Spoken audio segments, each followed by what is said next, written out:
सापरा जी यहां से शुरू करिए। पहले ये बताइए, ये शशि थरूर कह रहे हैं 9 राज्यों में बीजेपी की सीटें घटने वाली हैं। आइए अगले टॉपिक पर, उसका सबको लाइए जरा स्क्रीन पर। अगला सवाल दूसरा आज मेरा राष्ट्र की बात में यही है, 9 राज्यों में सीटें घटेंगी, बीजेपी की सरकार जाएगी। उसके बाद सारिका पासवान बैठी हैं, मीसा भारती कह रही हैं हमारी सरकार आएगी, फिर हम बीजेपी के नेता और मोदी जी को जेल भेजेंगे। बीजेपी कह रही है मुंगेरी लाल के हसीन सपने हैं। सापरा जी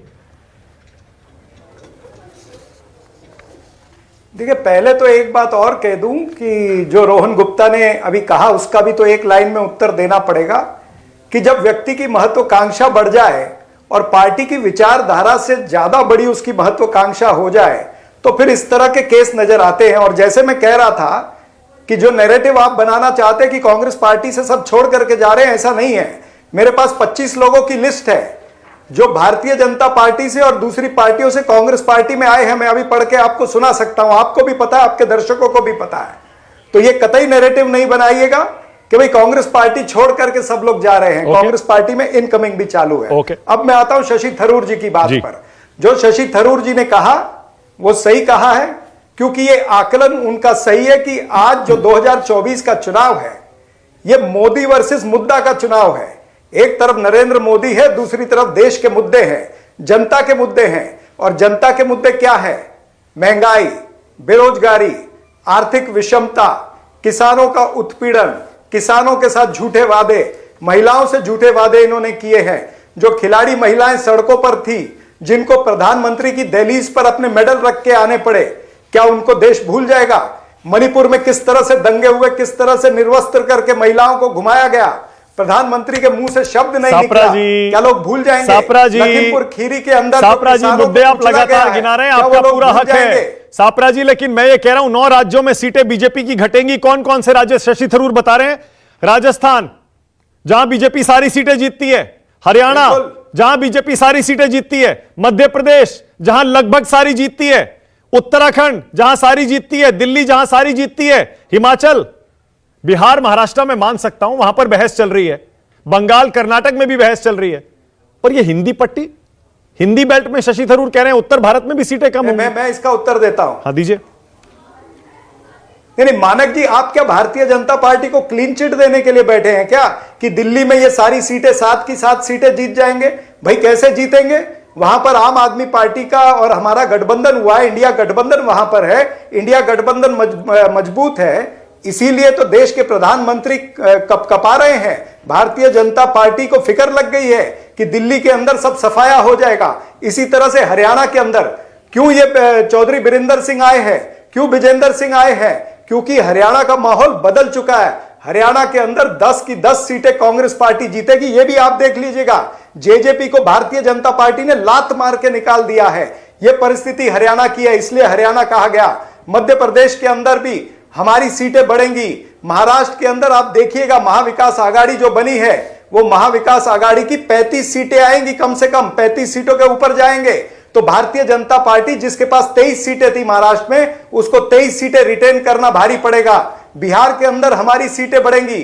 जिस तरह से इंडिया गठबंधन की रैली में पब्लिक आई है, क्या वो संकेत नहीं है?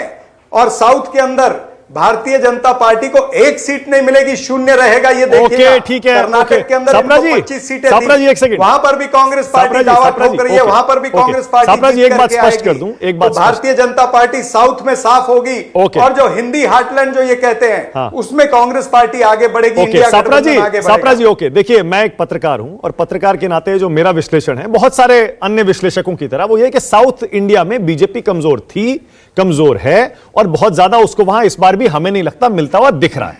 कुछ एक राज्य बहुत क्लियर है, केरला है, तमिलनाडु है, हम जानते हैं।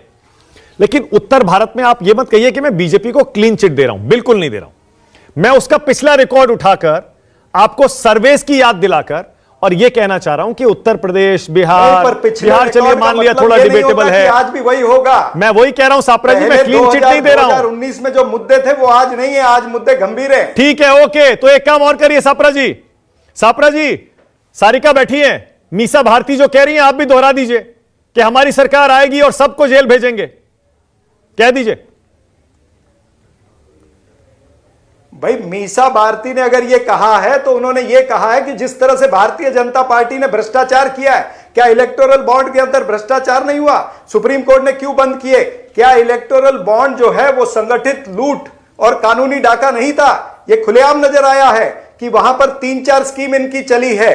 वहां पर प्रीपेड स्कीम थी, चंदा दो धंधा लो। पोस्टपेड स्कीम थी इनकी कि ठेका लो चंदा दो।